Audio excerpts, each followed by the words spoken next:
Hello, folks. Welcome to KDB. And today's episode is English session with Sir Chris.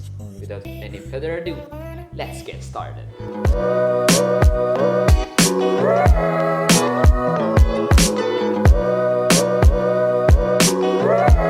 In today's session, pag-uusapan natin ay adjective. Mas papalawakin pa natin ang paggamit natin sa adjective. Now, when it comes to using adjective, sometimes we have more than one adjective sa ating sentences.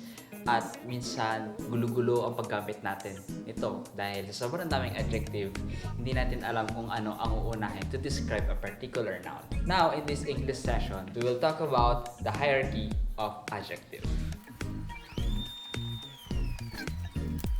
Okay, hierarchy of adjective. Ang ibig sabihin nito, ang pagkakasunod-sunod ng adjective sa isang sentences. So, here we have a pattern, a distinct pattern para malaman natin kung paano natin ayusin ang adjective if we have more than one adjectives sa ating sentences. Now, under the hierarchy of adjectives, we have 10, let's say, pattern para malaman natin yung pagkakasunod-sunod ng mga adjective. Okay, the 10 patterns are, number 1 is determiner, or shortcut natin siya as det. Determiner. Second is the quantity or the number.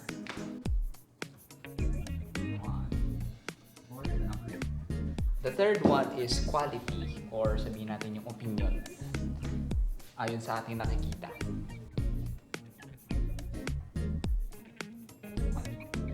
Fourth one is the size. After that is the age. After age is the shape.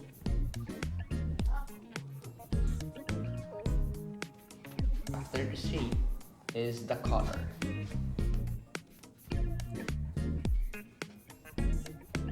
After the color, meron tayong tinatawag na proper adjective. Kung meron proper noun, of course, meron din sa proper adjective.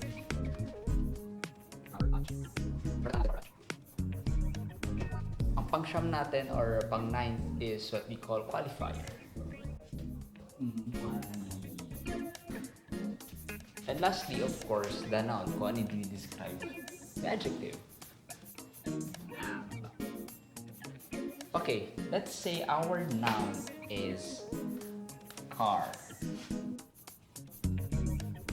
Ngayon, sa determiner, ang nilalagay dyan is either a, an, the, or it's either they, we, or us. That's determiner. Okay? When it comes to quantity, of course, quantity or yung bilang na adjective. For example, the quantity of the car is 3. For example, 3. Dami. Number. 3, 2, or 2, 3, or any number na makakapag-describe sa ating. Now, when it comes to quality, ito yung depende sa nakikita natin. It's either ito yung mga adjective. For example, beautiful. Beautiful. What else? For example, shiny. Shiny car. This is based on your observation. Okay, that's the quality. Okay, size. It's pretty obvious. It's either small, big, gigantic. Okay, size. Age. Age is years old. Okay. Years old. Or ancient.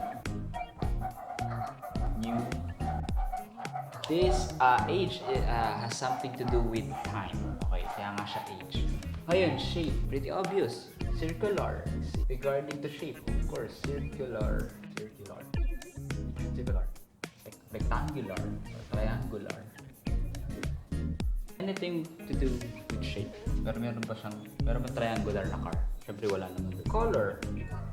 The color. Red, blue, black, gray, silver. Or sabihin natin silver car. Silver. Or gold. Or golden car. Now, proper adjectives mas malapit siya sa noun. It also starts with capital letter, just like proper noun. Proper noun example, SM, Samsung. But here, let's say the car is made from Italy. So, ang magiging adjective ng car is Italian. Okay? Italian. For example, an Italian car or a Filipino car. If may kotse, ang Pinas. Okay, good. Proper adjective, just like a proper noun. Starts with a capital letter. Qualifier. Qualifier means kung anong purpose ng isang noun. For example, ang car is a sports car. That's the qualifier. Kung ano yung purpose, kung ano yung usage ng isang noun. Or let's say a flying car. Okay. Tandaan nyo lang, ang qualifier, it means the usage. Okay, kung paano siya nagagamit. So, itong mga pattern na ito, it depends if any of these particular pattern exists sa isang sentences. For example, pwedeng wala namang, kasi it is possible na walang quality doon sa particular sentence na yun. Or pwedeng walang sinabi na color doon sa sentence na yun. The purpose of this pattern ay para maging grammatical at maging maayos ang pag-describe natin sa isang noun. Kasi hindi naman pwedeng rumble yung mga adjective pagdating sa pag-describe ng noun. Okay? Any of these can or cannot exist sa isang sentence. For example, walang qualifier. For example, walang shape. But, tandaan nyo, basta ito ang pagkakasunod-sunod if you have more than one adjective to describe a particular noun. But let's have another example. Let's say our noun is clock. At ang size nito is small lang. At maglagay tayo ng proper adjective. Let's say Egyptian. Age. Maglagay tayo ng age. For example, the clock is ancient or antique. The ancient na lang para mas nakapaloob tayo sa time. Okay, ancient. Okay, possible na ito lang meron tayo sa sentence. Okay, maglagay tayo ng determiner. Let's say our determiner is A. Paano natin ito i-arrange to a sentence? Simple, just follow these patterns under the hierarchy of adjective. So, what comes first? Of course, the determiner. What comes next? Do we have a quality here? Wala. Do we have a size here? Meron. Small. Since we have size, small, ayun yung susunod natin ilalagay in our sentence. Okay? See? Nasusunod natin ang pattern. Okay? Do we have age in our sentence? Of course we have. Ancient. Ayun yung susunod natin. What comes next? Do we have shape? None. Do we have color? Wala rin. Do we have proper adjective? Yes, we have. And that is Egyptian, everybody. And may kulang pa ba? We have qualifier. Wala. Siyempre, of course, we have a noun. Gagana ba ang adjective without a noun? Parang hindi naman siguro. Of course, last one is the noun. Clock. Okay. So, now we have here a grammatical sentence using a hierarchy of adjective. Lahat ng to adjective except dito sa noun. Kasi lang siya. Tsaka dito sa determiner. All of these are adjective. Siyempre, kailangan masunod natin ang pattern of hierarchy of adjective. Let's read a small ancient Egyptian clock. It sounds good. It sounds grammatical. It is because nasunod natin ang hierarchy of adjective. Okay guys, ayun yung munting session natin dito sa English session with Sir Chris. And I hope na meron kayo natutunan kahit papano. And I hope this English session with me will help you sa mga online schooling nyo syempre sa bahay dahil pandemic. And I hope na itong mga igsasabi ko dito, it makes sense, nakatulong sa inyo.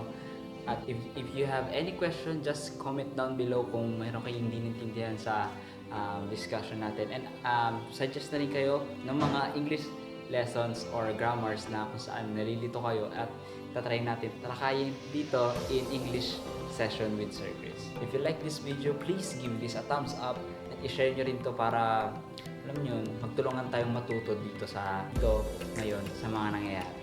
Okay? Don't forget to subscribe my channel for more educational video, I guess. Again, thank you for watching and see you on the next video. And please, keep safe everyone.